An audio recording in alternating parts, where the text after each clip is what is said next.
Okay, you're recording. I'm blind. Far away. Reading's great. Good evening, everyone. I will officially call to order the annual Multnomah Education Service District budget hearing. My name is Harmony Kitos. I am the chair of the Tax Supervising and Conservation Commission. Welcome, everyone, tonight. Thank you so much for joining us this evening. Just as a reminder, the TSCC is the Community Oversight Commission established by the Oregon Legislature more than 100 years ago. The commission oversees the budgets of all TSCC member taxing districts and annually conducts a thorough budget review and certification process. Additionally, the TSCC holds public budget hearings like this one to engage with district leadership and provide additional opportunity for public comment before the budget is adopted. I will now ask my fellow commissioners and the staff to introduce themselves and state if they have any business relationships with the district that could be perceived as a conflict of interest. I'll start. Hi, everybody. Allison Lugo-Knapp. This is my second year on the TSCC, and I do not have any conflicts with the district. Matt Donahue, fourth year on the commission, vice chair. My day job is as municipal bond finance banker and advisor. I do not have any business relations with the district that could be perceived as a conflict. I'm also a parent of two daughters. Good evening. My name is Todd Burton. Excuse me. And this is my second year on the TSCC, so I'm glad to be back here again. I was formerly a finance officer for a number of local jurisdictions here in the Portland region, so I have a background in local budget law, finance, capital planning, all the things you get to do on a regular basis. I'm Rita Moore. This is my first year on TSCC. I'm a former policy analyst for the state. Also former PPS school board member, and I have no conflicts. I'm Allegra Wilhite. I'm the executive director with TSCC. And I'm Brittany Abiari, and I'm the budget analyst with TSCC.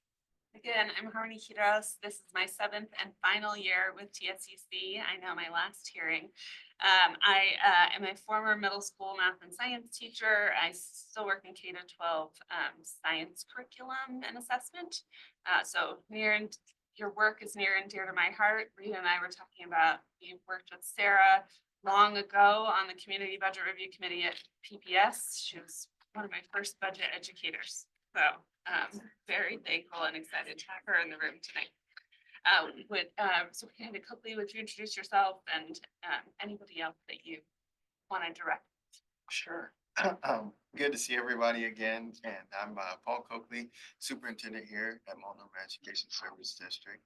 This is my 4th year as superintendent. Prior to that, I was at one of our component districts, Centennial School District, which is one of the K-12 districts we serve. And I've been a principal, elementary principal, an assistant superintendent, HR director, and a classroom teacher. I started 24 years ago in Portland Public Schools at Martin Luther King Elementary as a 2nd grade teacher. So I will let my student services director take it next. Good evening, everyone. Todd Greaves, I'm the Director of Student Services. I've been here at the ESD for, believe it or not, 9 years already.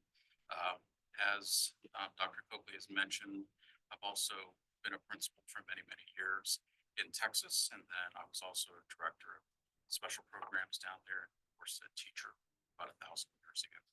And I appreciate your name, Todd. Mine's with 2 Ds. Great. My dad said it's good enough for God, it's good enough for Todd, but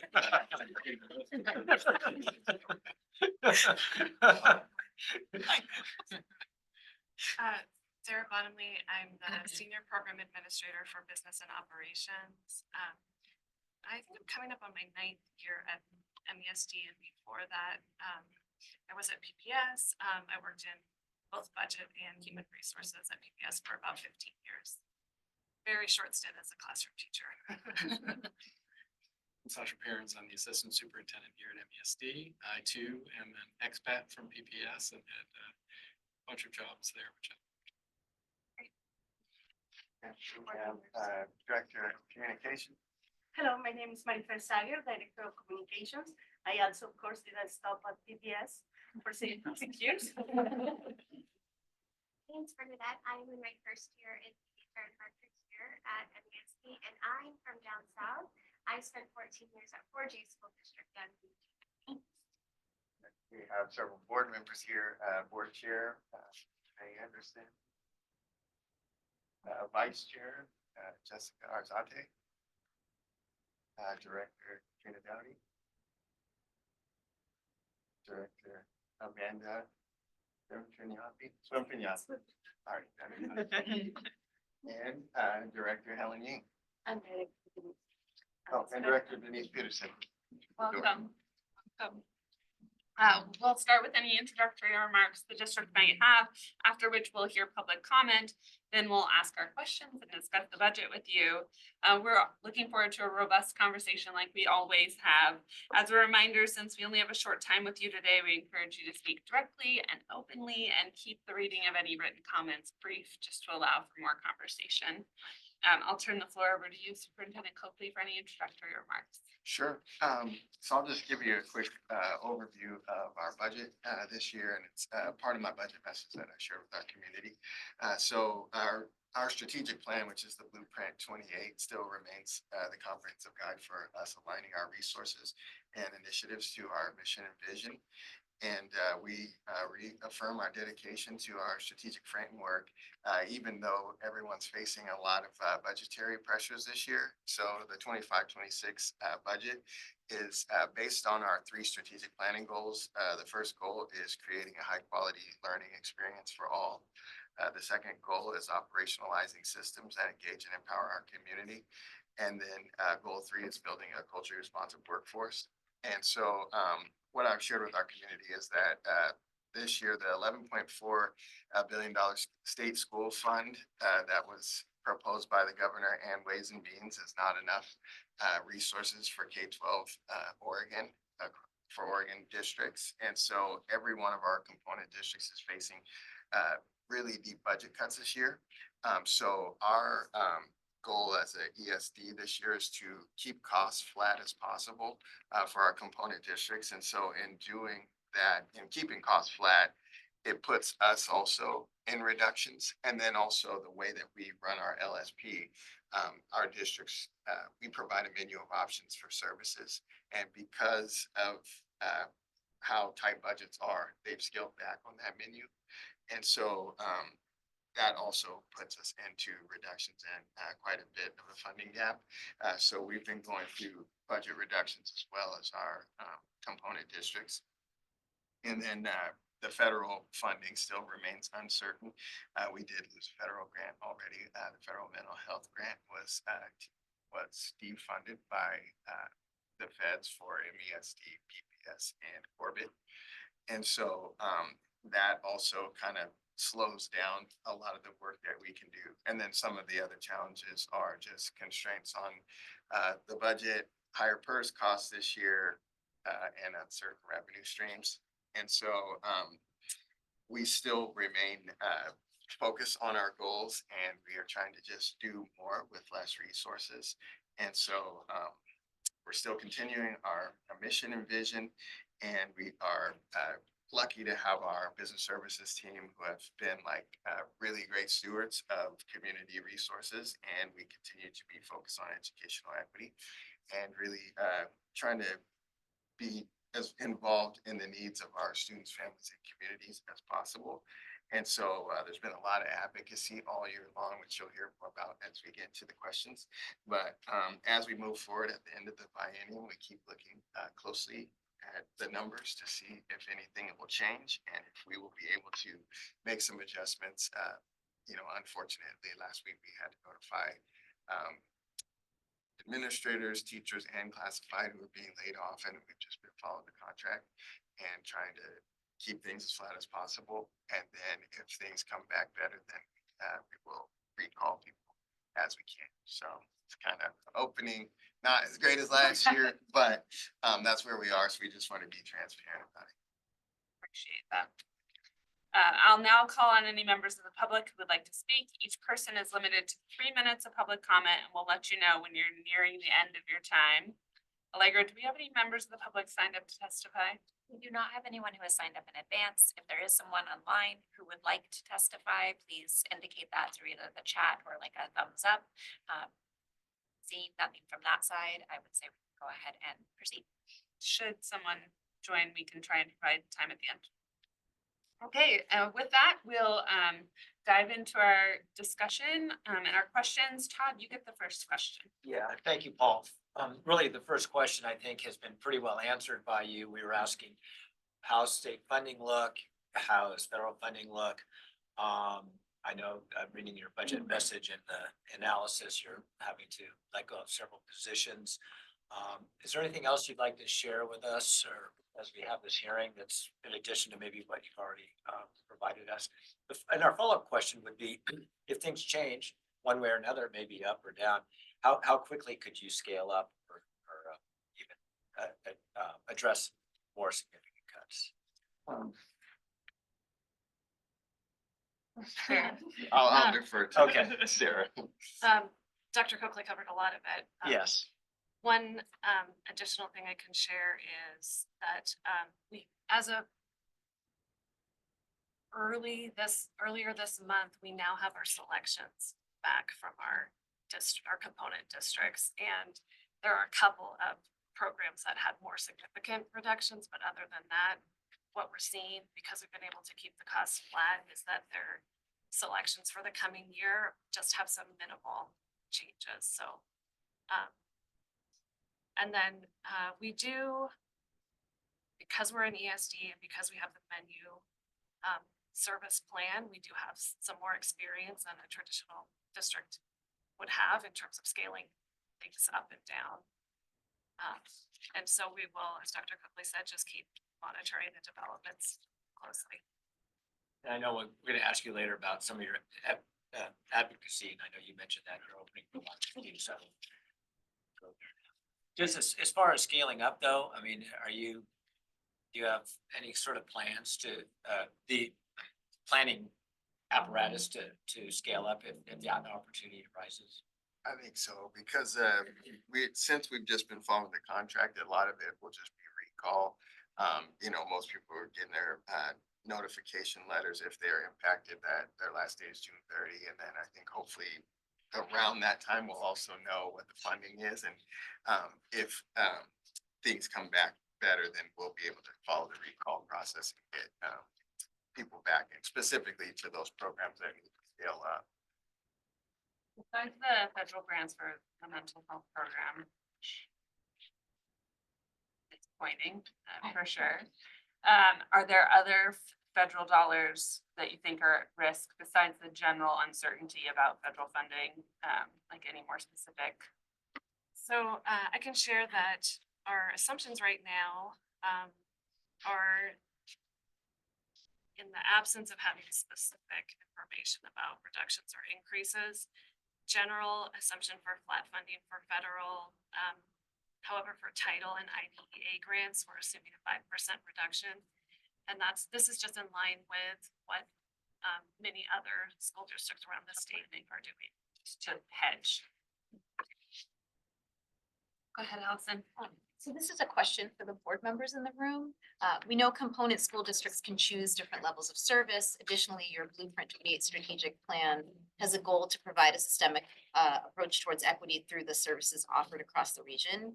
Given that the selection of services is outside of MESD's control, what role does MESD play in balancing equity across the different school districts? Hi, Jessica Sutton, I'm taking the question. So as you all know, Blueprint 28 does commit us to providing regional equity and to advancing equity across our district or region by offering these tailored equity supports to districts, and including sharing disaggregated data regionally, facilitating cross-district collaboration, highlighting and replicating promising practices. Our responsibility as an ESD is to help build systems and to help support the component districts to get there related to their own practices, not just making it accessible, but also actionable.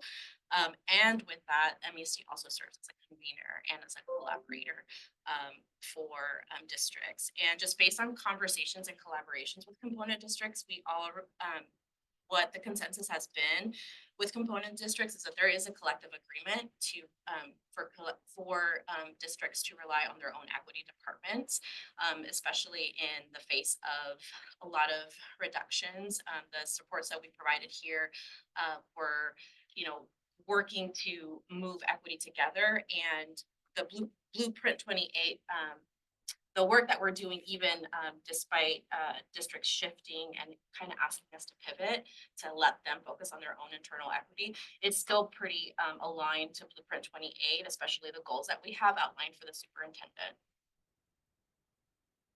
Does that make sense? Yes, Yeah. The thing I've always been impressed with MESD is kind of pipeline of building like a responsive workforce and a diverse workforce to kind of not only for the equity goals of the district, but also to provide those kind of to push out into your component districts and kind of model that and provide capacity building for your, are you seeing any with cuts and things like that, not just in services, but in having to lay off staff? Do you anticipate challenges to that pipeline or that process that's gonna, as we kind of move forward into the future? That's a good question. It'll be interesting to see because the program, our Grow Your Own program has scaled down on their staffing level. So they'll have less people doing the work. They're still continuing with the same number of participants. And so we'll see. I think the two people that are, everyone was great, and the two people that are continuing will be great administrators, are really strong, but also, they're taking on more responsibility. So I think it's just up to us as an agency to make sure that we keep those wraparound services going and keep people feeling supported in those programs, because that's their success and what actually helps the pipeline. Yeah. Yeah. I think a good transition, from conversations with you last year, we understand, and you've talked about being a convener in the region for certain things, but also that you participate in advocating for education funding at the state level, right? That's a part of the work that school districts are doing these days. The projected state funding level for the next biennium is still billions below the full QEM, which we're hard to anticipate we'd hit that at some point, but at least it's also not meeting current need, right? We're talking about cuts. What's your perspective on kind of the current status of state funding for education? What's your strategy going forward? Kind of what are the things that you're advocating for? Yeah, so this year, the Multnomah County SUPs, we have been advocating all year and really working with our government affairs Puja Pot around meeting with legislators and really just sharing the priorities of what students' needs are. And then also trying to explain to people that Multnomah County's student needs exceed a lot of the state's averages. And so I know there's been some work at the state level on fixing the funding current surplus calculation. And they did fix us having to stop advocating for it being 50-50 every year, which doesn't account for roll-up costs. So now they've switched it to the 49-51, which is great, but that still doesn't improve the distribution for student needs in a different way. And so this past February, there's a lot of reports that came out around looking at Oregon's educational funding system, and then just kind of taking a deep dive into whether or not it's meeting the needs. And it's really an outdated formula. It hasn't really been changed since 1991. And so it doesn't account for economic disadvantage, and it fails to predict the student outcomes correctly. So for us, the money we get never really meets the needs of the students. So we've been recommending that they adopt the economic disadvantage index, which takes into account higher populations like students with disabilities, English language learners, economically disadvantaged students, and students that are underfunded. And that would be really relevant to all of the districts across Multnomah County. And so we've just been continuing to engage with policymakers, really talk about what can we do? I know we can't do anything this biennium, but maybe in the future one of like looking at a different way to fund districts and a more equitable way to fund districts. No, early on, there was discussion about raising the special education cap or changing it in Right. some way. Sounds like from the conversations around, we're not gonna see any of those changes this Right. session, where it's gonna be status quo with not enough money, and the hope that we just keep kind of pushing the conversation around these issues. Yeah, we were really hopeful that it would go from 15 up to 15, at least from 11. But then this last economic forecast said that it's going to remain the same. So I don't know if you have any additional on that. Sure. So we also have the release of the June economic revenue forecast. And as Dr. Coakley said, it's about 15–60% statewide of students that have been identified as special education having disabilities. There are also districts that are 22–23%. So what that really means is if we cannot get that cap raised, we do not get full funding for students with disabilities.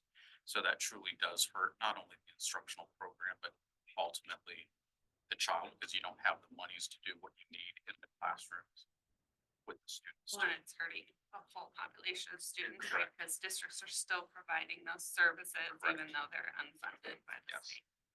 Oregon is still one of 7 in the entire nation that has a special education cap, Yeah. and 16% is about the trend nationally. I'm curious, if you look at the legislature as a whole, representing the entire state, kind of what do you hear when you try to make those cases about the particular needs of a more urbanized area versus, the rest of the state? Just, is there a lot of resistance? Is it? I think it's that people are really worried about advocating for a specific area, and then they're more trying to look at Oregon as a whole, and there's a lot of comparison between rural and metropolitan, and then just trying to say what's the baseline where everybody can be on the same page. And I totally get it, and then that's how we've always done it. And so there's like winners and losers in that, where it's When arguably, we're not meeting the needs of any district in Oregon, right? Like the 11% is below what's everyone. Right. So that's a Right. common argument. Can you elaborate any more on the effort to sort of reimagine state funding formula, how we allocate money, how we figure out needs? I mean, what's the status? I mean, I know it can't happen now, but is there a plan afoot for some point in the future? I know that there are some, at least governmental affairs administrators around Multnomah County that are coming together, really using the research to create some proposals and try to see if they can get support behind them. Teachers unions, ODE, maybe like COSA, but yeah, so far I think it's just kind of boots on the ground efforts, and we'll see if things really change or not. But yeah, I've heard a lot about it changing for the last 6-7 years. We haven't had any movement. But, I mean, the QEM is old already. Right. Is there I'm any, nowhere near it. well, details. But I mean, is there any, and even the commission itself will say that it's not really, it's not up to date, it's not following the latest research, it's, it's old. Yeah. It was a good thing way back when, but, now is now. Is there any talk, any chatter about sort of recommissioning a QEM effort to at least bring the QEM standards up to date? Not that I know. No. It's great you would say. Yeah. The economic disadvantage model of funding there are states doing, like Washington has Right. a economic model for their state funding, and arguably is achieving better outcomes with their funding model than Oregon is getting to. Well, keep fighting the good fight. We'll keep asking. I think also if you look at other states and the way that they fund special education, they look at the average daily membership. And they're also the weighted within that. And sometimes it's looking at the weights. So specifically for special education, you get a double weight for a student. Some states will actually do a triple, quadruple rate to help catch up with. So it'd be interesting to see if we would even move in that direction. So doesn't the current formula limit the number of weights that you can attach to an individual student?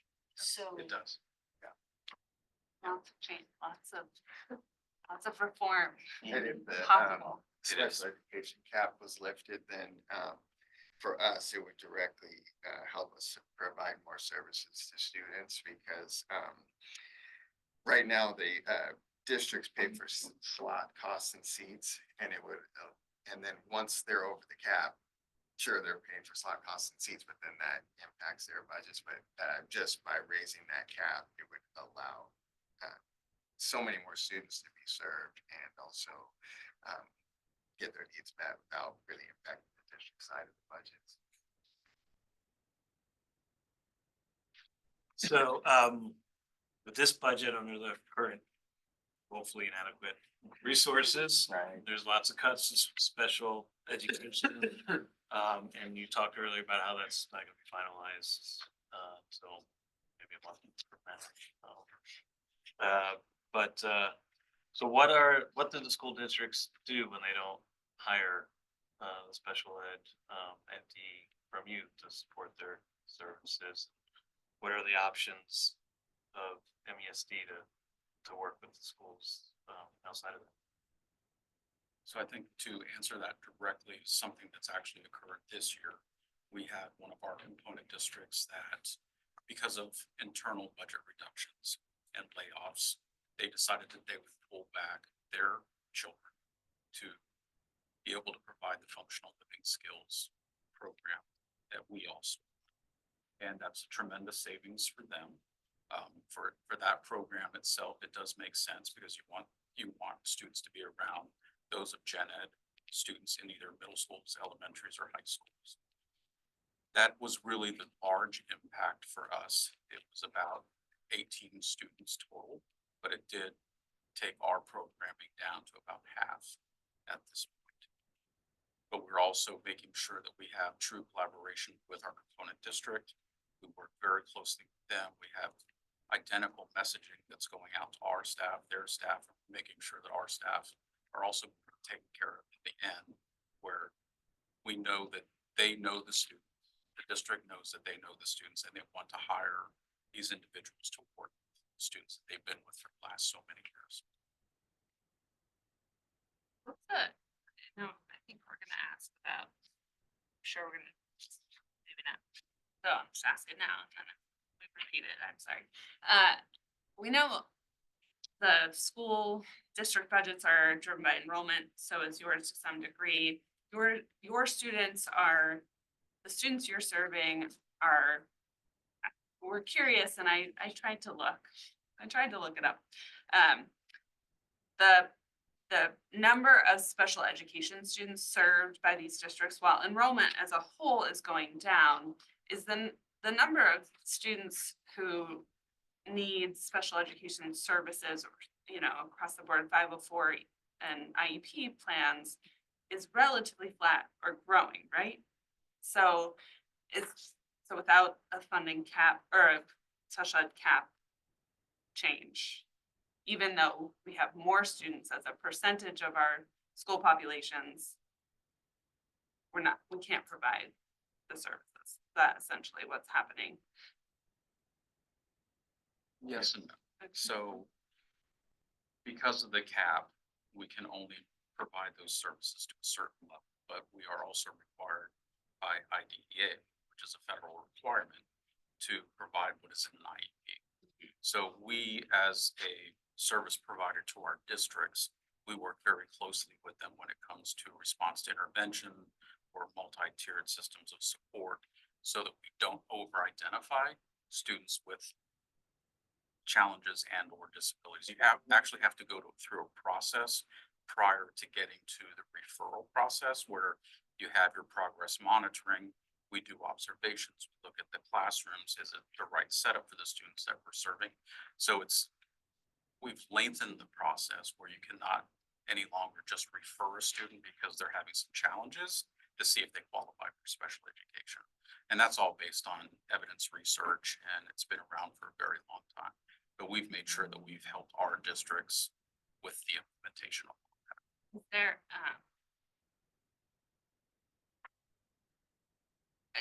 Is there work, or I think all districts are gonna are having to be creative, right? There's certainly a wish that more money comes, but assuming it's not going to, and we're seeing it's not going to in the immediate or even in the short term.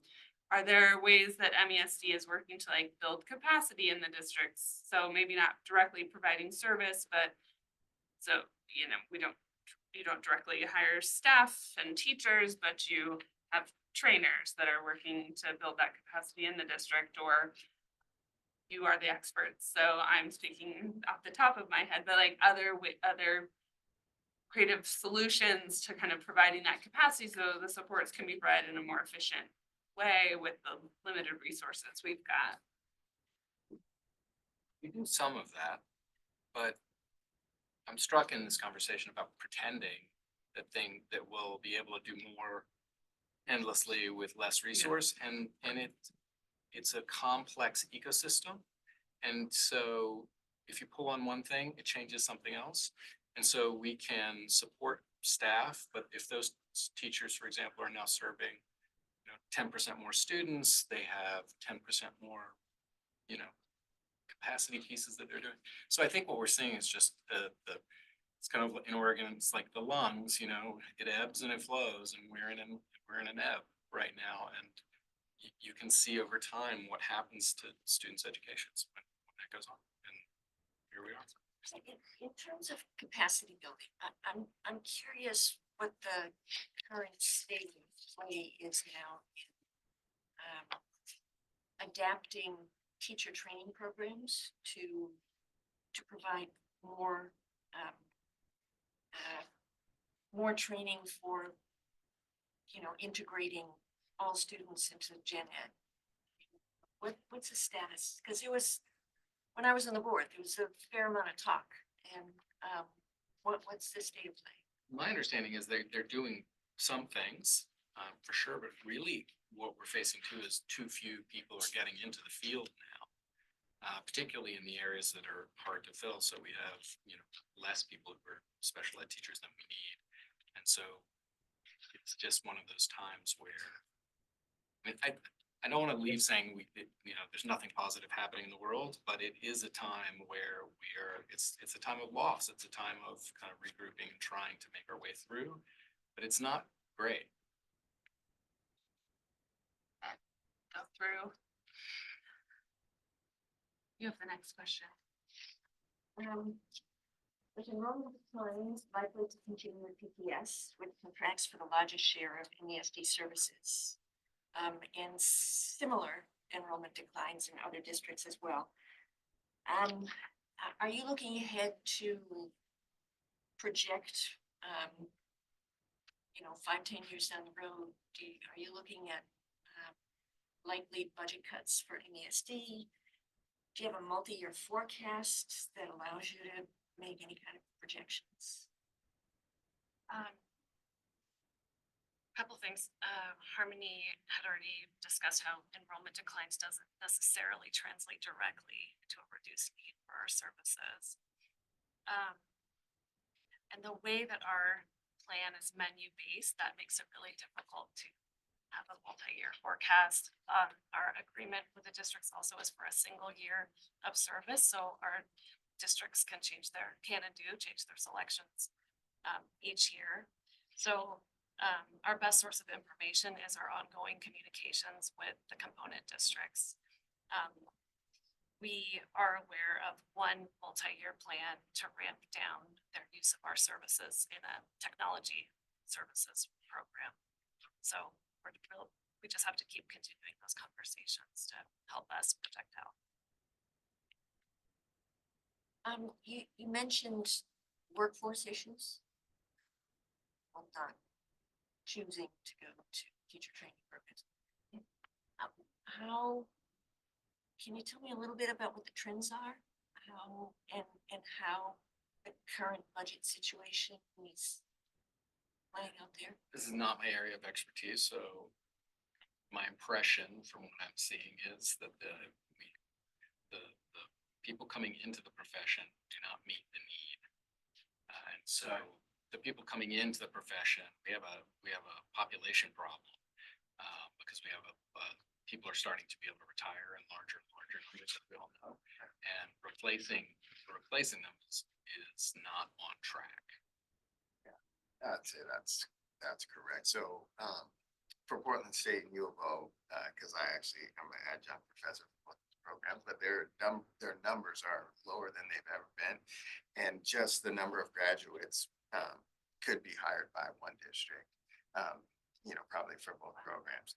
And so, then there's like a teacher shortage across the state, substitute shortage across the state, probably since the pandemic. There's like, no one really going in to be a sub, where it used to be these sub pools, and now like the absences are filled by like administrators, TOSAs, and those type of things. So yeah, I think that working with college partners to really figure out how to get those numbers up and really get teachers into the pipeline, especially here in Oregon, is going to be key. But right now, it's probably been that way for the past 4 or 5 years.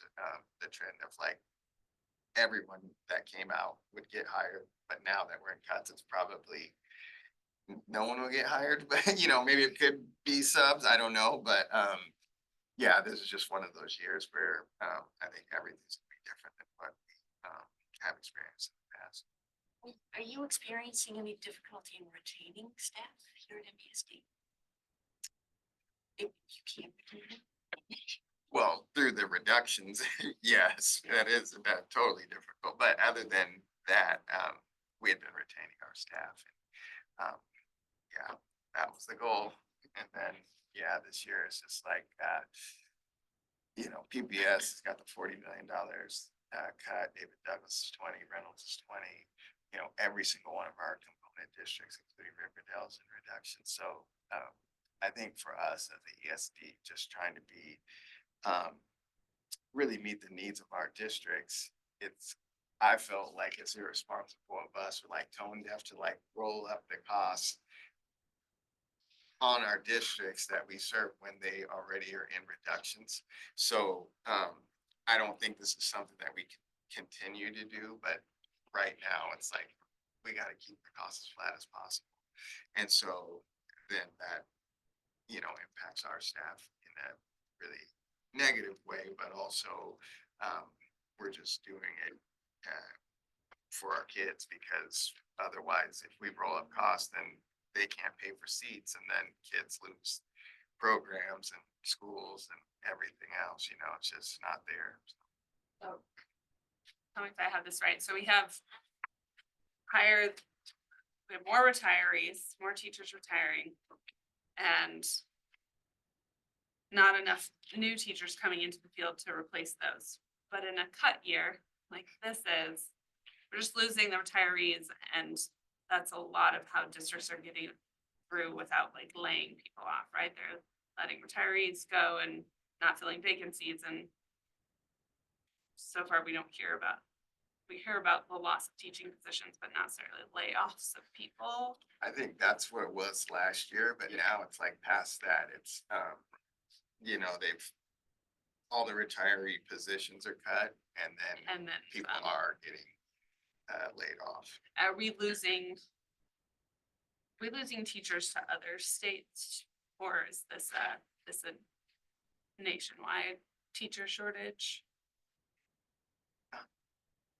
Yeah, and it's because the union contracts, it's based on seniority. And so it's usually the newer, younger people who've just come out are the ones that get cut first.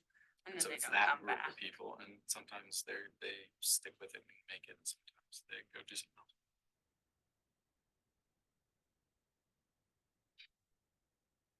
Switch gears. Switching gears a little bit too, and this is really in honor of one of our former board members, Mark, who was here last year. We talked a lot about Rivercrest. Yeah. And we were wondering if you could give us an update on how that program is going. I think the enrollment last year was around 15, but you're hoping to get to a capacity of 45. Maybe where you're at that as well. Some good news. So Rivercrest is enjoying strong community support and is really starting to thrive in its second year.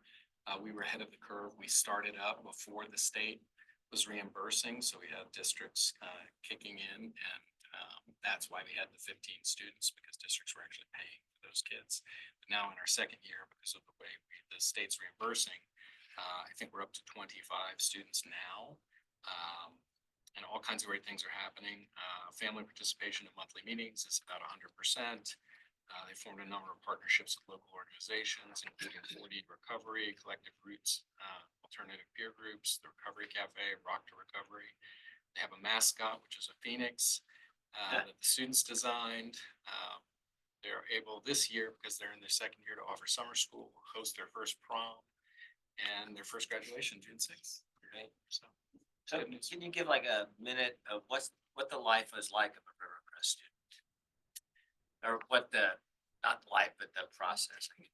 So they're doing two things. They're providing their public education and they're doing recovery work. So there's a lot of peer work, there's a lot of therapy, there's a social worker on site. There's a lot of family connection that goes on. We're very, very fortunate that we happen to be able to hire somebody who's expert in this area and is part of that community and really connected up. And so we've got a really good start, knowing all the things, because it's quite a unique world. So we're feeling great about it. It's going really well. And knowing how dynamic recovery can be and so many external forces that beyond obviously anybody's individual control. Are you seeing people staying in the program? Yes, we're seeing good retention, and we're looking, we started with 15. We think the maximum in that specific space is 45. We're probably gonna have 35 next year, because we want to make sure that our growth doesn't exceed our capacity to adjust. And then at some point, if this continues, it'll depend on the state largely and where the funding goes, but we were one of those initial ones, and so they've maintained that, and the hope is that they would continue that or maybe even grow, because the need is so strong. So potentially we could even be looking at different spaces for kids, going. With all this uncertainty, would you characterize the funding for that program to the state a little more stable than others, or? I think is it there are kind of all part of the same? numerous passionate advocates for this particular thing. And I think it saves kids' lives. So I think that there's an intensity about this particular thing that really supports the funding. And, it's anybody's guess. Are those passionate advocates elected officials, or are they community members, or? I was talking about community members, but yes, Okay. I'm sure they're also elected officials. So almost all of us know people who have been affected by this, and transformative for a kid to be able to have access to the care they need at the right time. It's great. Is Rivercrest eligible to draw on Medicaid funding? That is a great question. We have a person, Leah Mixa, who works specifically on Medicaid funding, and so we're pushing all of the envelope on Medicaid funding that we can. And I'll have to get back to you, Rita, on that. I don't know off the top of my head, but I assume if we can, she is. Well, let's wait and see if Medicaid exists. Hold on. We still have. So my question is around Corbett, and we've heard in the news about the loan agreement with Corbett School District to help ease their budgetary shortfall. Can you tell us a little bit about the decision process to make the $2 million loan as the best way possible to support the district? And as a follow-up, how is this loan being funded, and it will have any impacts to your budgets or something? So MESD and Corbett School District accept a shared responsibility for the budget challenges at Corbett School District, and worked collaboratively to determine that emergency aid loan was really the best solution for both districts. MESD, we utilized reserves in our risk management and reserve fund, that's our fund 7, to make the initial loan installments. And we're currently in the process of issuing a tax anticipation note, a TAN, to ensure that we meet our unappropriated ending fund balance for fund 7, and also that we don't run into cash flow issues in 25-26. It's possible that we may need to repeat that process in future years of going out for the TAN until a sufficient amount of the loan is repaid.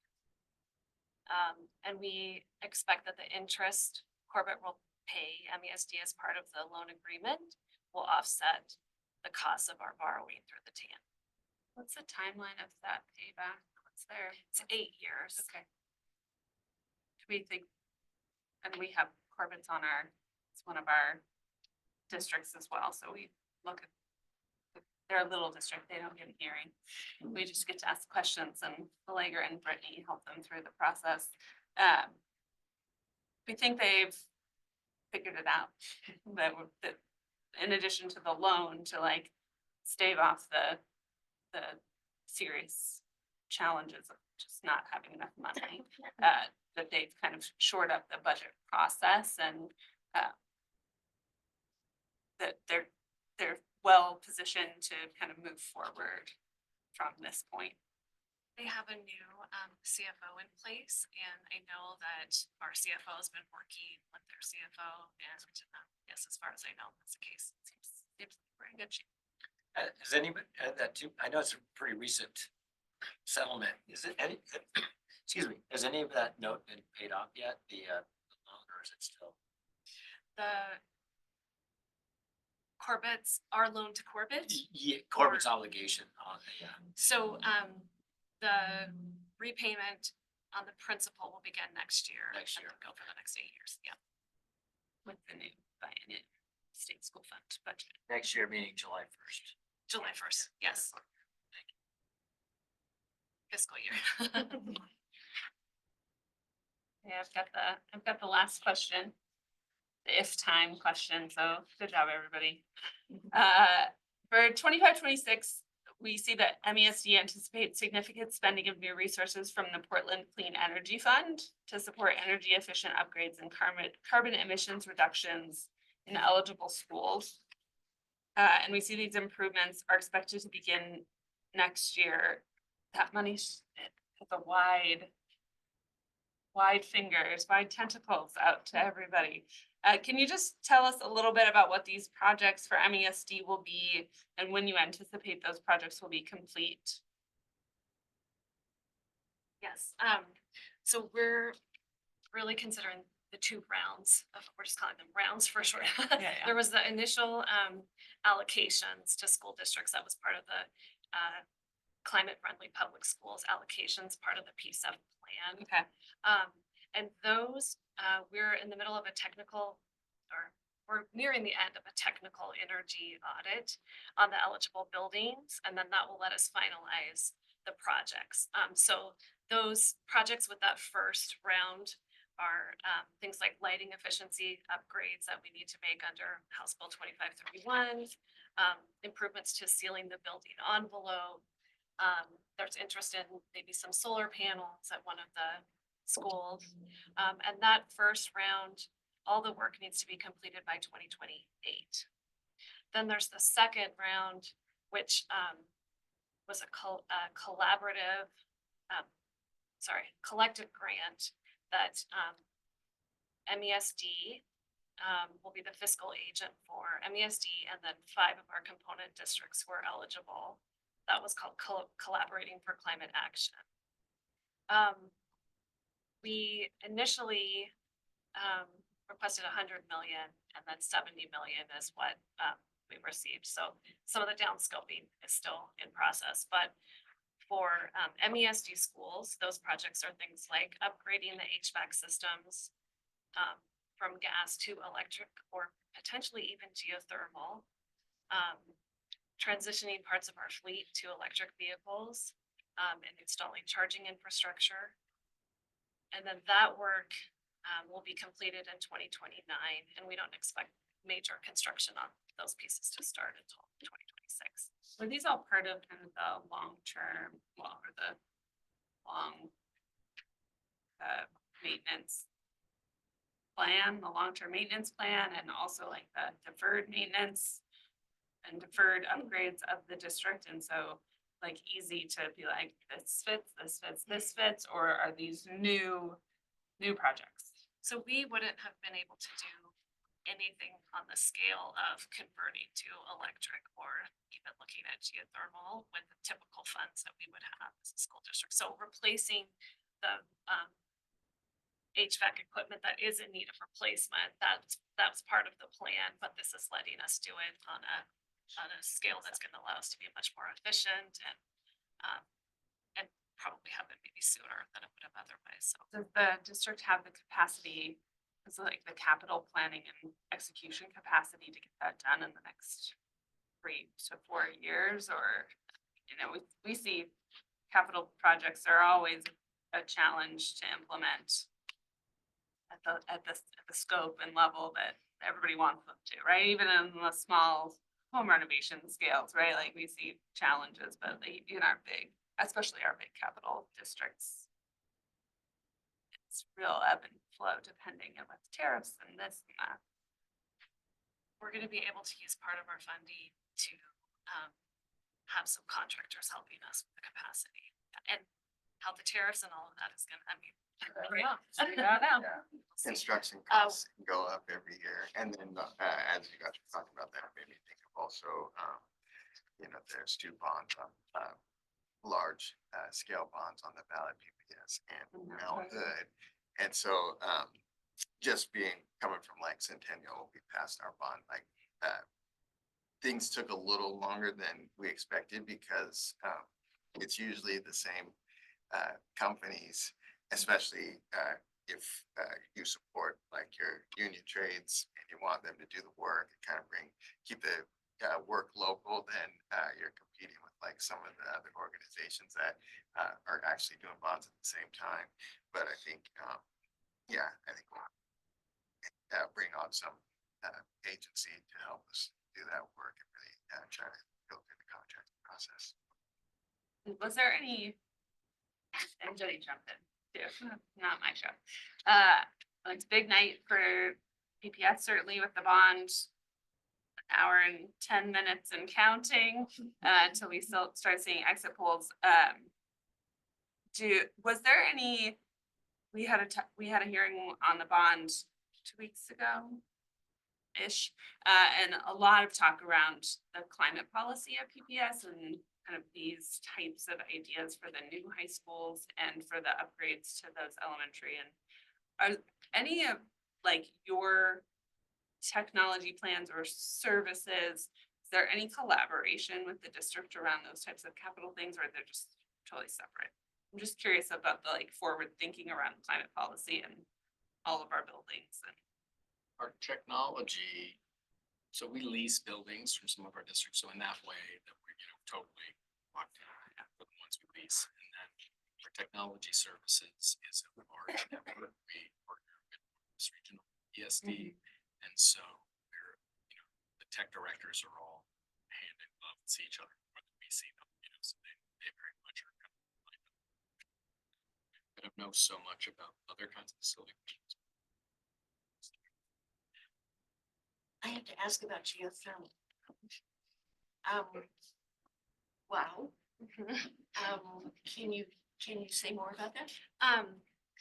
Yeah, so the eligible buildings, MESD's eligible buildings, are all those that we actually lease from Park Rose. They're not our owned buildings, but those are particularly good candidates potentially for geothermal because of the land that they have around them. So PPS is in a different position where there's tight footprints. So I don't think it's a guarantee, but it's something that their facilities folks got some early estimates on, and that was part of our application process that we thought this is something we could potentially do. And I will say we did in late fall, when we were finalizing the grant application, we pulled out the federal matching that we thought might be a part of it because we thought that that didn't look likely. So that's feeling like a good, it's good decision, yeah. That's very exciting. It would be really sort of, I think we'd be kind of on the cutting edge in this region. Cool, good to end the conversation maybe on a high note, an optimistic note. No, I'm gonna hold back.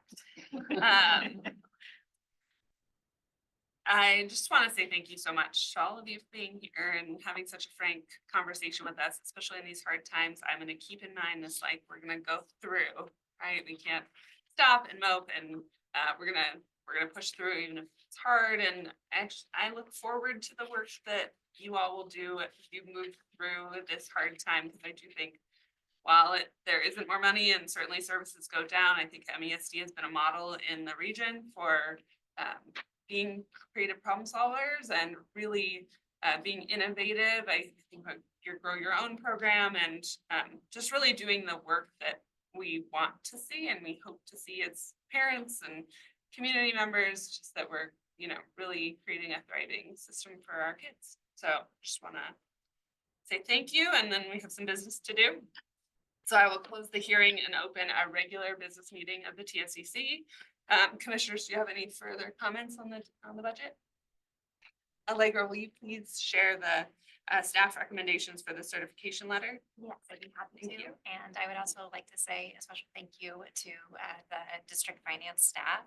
We just so appreciate working with you. I mean, not just during this time when it's of course very frantic and busy, but just throughout the year, questions and things that come up, it really is a pleasure. So just wanted to say that. And then in terms of the budget, we as staff found the budget estimates to be reasonable for the purposes stated and in substantial compliance with budget law. Staff suggests no recommendations or objections to the fiscal year 25-26 approved budget. Great. May I have a motion authorizing the commission to sign the certification letter as recommended by staff? Second. Perfect. All in favor, please say aye. Aye. Aye. The budget is so certified. Allegra follows up very shortly with a signed letter, so you have all your paperwork in place for your budget process. And again, thank you everyone also for being here late into the evening. We really appreciate you, and it's such a good opportunity for the public, and whoever joined us online, we appreciate you too. All right, good night, everyone. Thank you.